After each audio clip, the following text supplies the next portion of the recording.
Meu nome é Claudimiro Luiz Garbim, RU 2148811, do curso de Licenciatura em História Uninter, Campus PAP São Miguel do Oeste, Santa Catarina.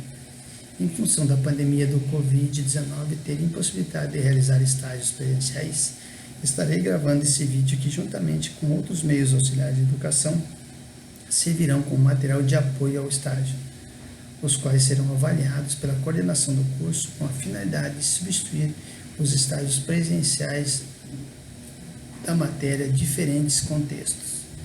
Nesse pequeno vídeo falarei sobre o período do Estado Novo, compreendido entre os anos de 1937 e 1945, comandado por Getúlio Vargas.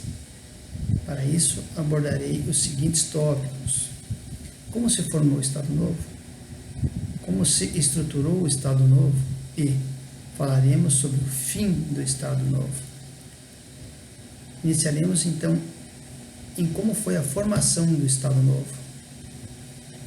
Caracterizado como período ditatorial do primeiro governo de Getúlio Vargas, o Estado Novo foi o regime político estabelecido em novembro de 1937, o que perdurou até outubro de 1945, fruto de um longo processo de consolidação do poder e da construção de dispositivos autoritários por parte de Getúlio Vargas.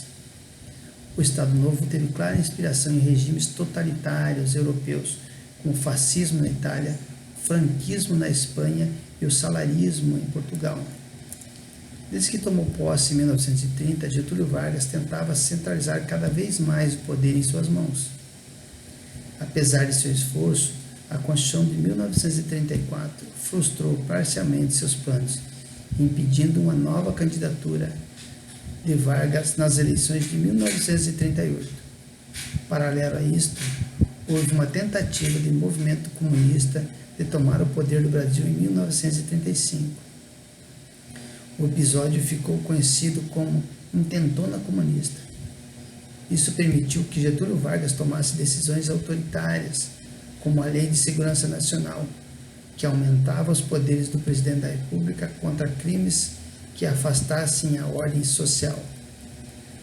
Algumas semanas antes da realização das eleições presidenciais prevista para janeiro de 1938, o presidente Getúlio Vargas denunciou a existência de um falso plano de comunistas para a tomada do poder no Brasil, o chamado Plano Cohen, criado pelo capitão Olímpio Mourão Filho, que estava vinculado ao movimento integralista, grupo político de inspiração fascista.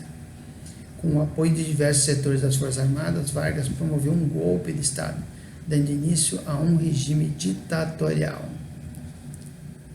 Como se estruturou, então, o Estado Novo?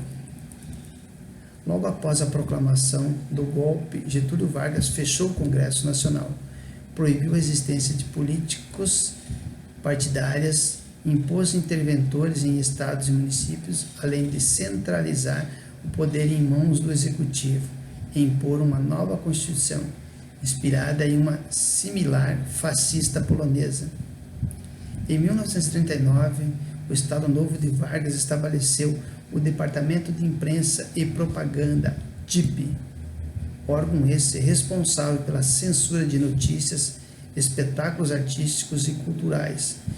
O DIP também não só se encarregou de estabelecer uma política de afirmação do regime, como também de exaltação à figura do líder Vargas na propaganda oficial, que era reforçada através da opinião favorável de artistas e intelectuais a Vargas.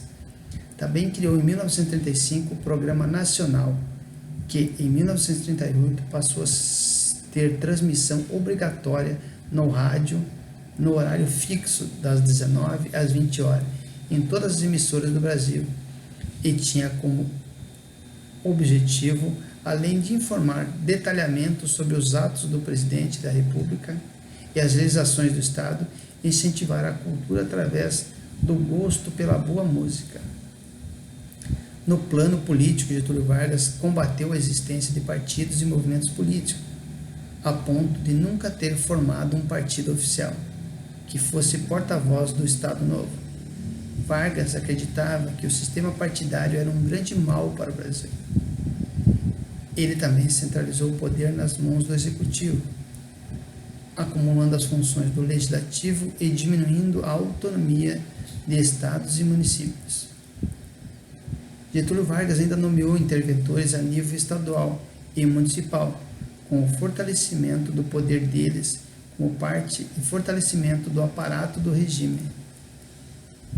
O Estado Novo também buscou a afirmação da identidade nacional, ao combater o regionalismo e tentar impor uma imagem unificada do Brasil.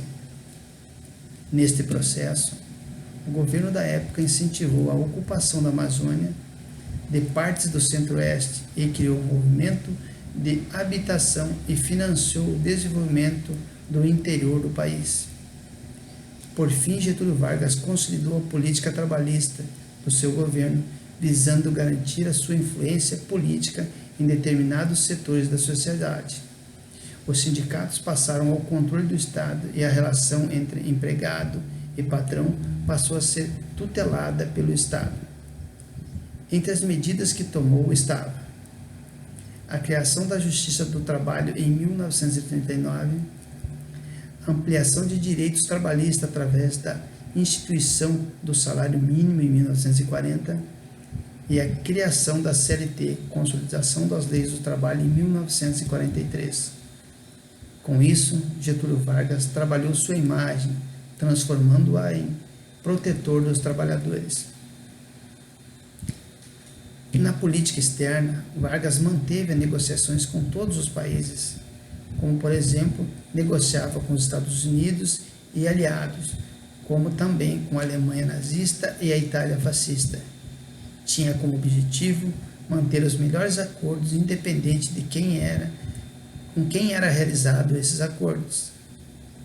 Porém, com a entrada dos Estados Unidos na guerra em dezembro de 1941, as pressões americanas forçou o Brasil a tomar um lado na guerra, o qual se posicionou no início de 1942 ao lado dos aliados. Isso fez com que a Alemanha atacasse navios brasileiros em agosto de 1942, fazendo com que o Brasil entrasse na guerra ao lado dos aliados, declarando guerra às nações do eixo. Com isso, o Brasil criou a Força Expedicionária Brasileira, com aproximadamente 25 mil militares que foram enviados para o norte da Itália para lutar na Segunda Guerra Mundial. O fim do Estado Novo.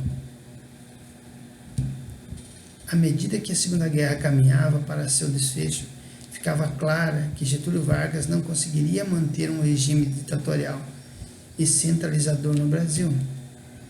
A partir de 1943, o Estado Novo começa a perder força entre diversos setores da sociedade brasileira, como comprova o lançamento do Manifesto dos Mineiros, em que importantes figuras Minas Gerais pediram a volta da democracia.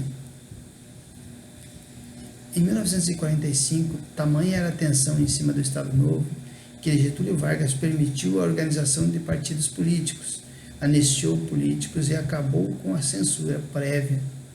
Convocou eleições gerais para dezembro daquele ano, que viria a eleger o presidente e uma nova Assembleia Constituinte, que criaria a Carta Magna, que substituiria a anterior, de caráter fascista e centralizador.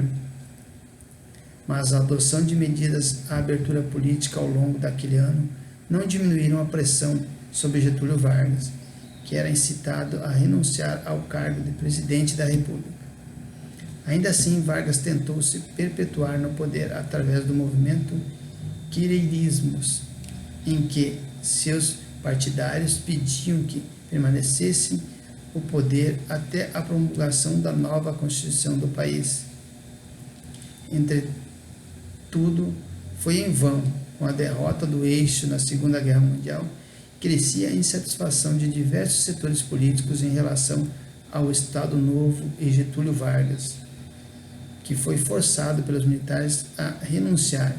Em 29 de outubro de 1945, acabou-se o Estado Novo e Getúlio Vargas retirou-se para sua cidade natal, São Borja, Rio Grande do Sul, abrindo espaço para o processo de redemocratização do país. Com isso, encerramos nossa aula sobre o período de 1937 a 1945, especificamente sobre a implantação do Estado Novo e o fim deste mesmo período. Até uma próxima.